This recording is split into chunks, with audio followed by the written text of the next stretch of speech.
Singing by Power Star Dharmendra Nirmaliya Kanchan Ibrahimpur माँ Gayatri recording studio करे छियो शादी हम भेज देबो कार्ड रे करबौ ने हम अब तोरा प्यार लाड रे सुना ना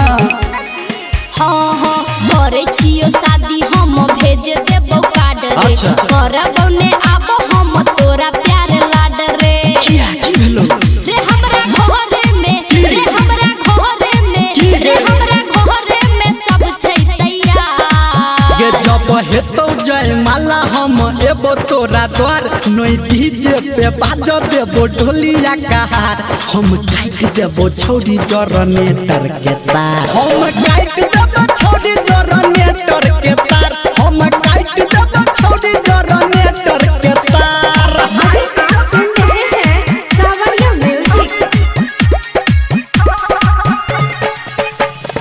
कंचन इब्राहिमपुर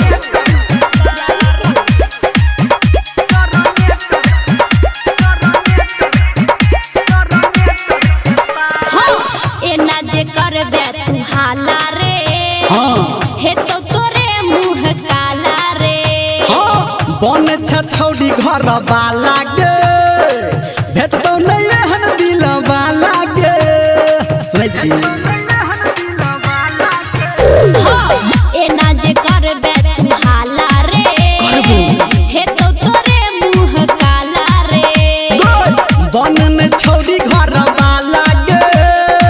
हेतौ नहीं एहन दिल वाला गे रे हम दोसर के रे हम दोसर के रे हम दोसर के भ गेलौ प्यार गे जब हेतौ जय माला हम एबो तोरा द्वार नहीं बाज देबो डीजे पे डोलिया कहार हम काट देबो छौरी जनरेटर के तार हम काट देबो छौरी जनरेटर के तार हम काट देबो छौरी जनरेटर के तार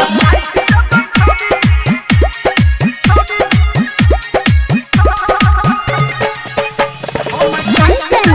Ibrahimpur singing by power star Dharmendra Nirmaliya हाँ हाँ लागैया हमरा रुला देबही चल, चल। शादी के दिन सिला देबही तू तो हमारा भुला देबही गम में हमारा झूला देबही लागैया हमरा रुला देबही शादी के दिन सिला देबही तू तो हमारा भुला देबही गम में हमारा झूला देबही रे धर्मेंद्र सुन बोल। रे राइटर संतू सुन सुना। रे निर्मलिया सुन मानी ले नहा ये जब हेतौ जय माला हम एबो तोरा द्वार नई बाजा देबो डीजे पे डोलिया कहार हम काट देबो छौरी जनरेटर के तार हम काट देबो छौरी जनरेटर